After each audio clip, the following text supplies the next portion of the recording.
ভারত পাকিস্তান সম্পর্কের উত্তপ্ত পরিস্থিতি এবং কাশ্মীর ইস্যুতে চলমান উত্তেজনা নিয়ে তীব্র প্রতিক্রিয়া জানিয়েছে বাংলাদেশ।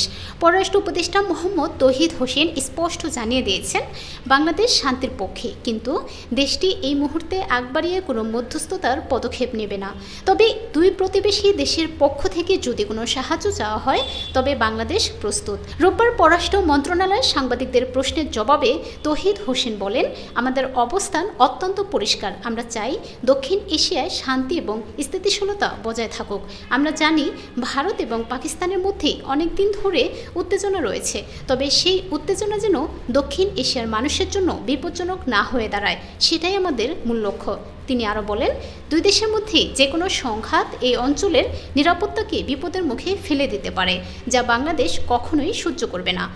ভারত পাকিস্তান উত্তেজনার প্রভাব বাংলাদেশে পড়বে কিনা এই প্রশ্নে তৌহিদ হোসেন বলেন, যে কোনো সংঘাতের প্রভাব আমাদের দেশেও পড়তে পারে, তবে আমরা কখনোই কোনো পক্ষ নিইনি।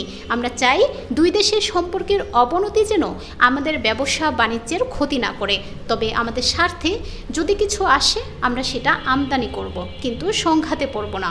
এছাড়াও বাংলাদেশ ভারত সীমান্তে নিরাপত্তা ব্যবস্থা নিয়ে জানতে চাইলে তিনি বলেন, এই মুহূর্তে এ নিয়ে কোনো নির্দিষ্ট তথ্য নেই, তবে এটি নির্ধারণ করা বিশেষজ্ঞদের কাজ।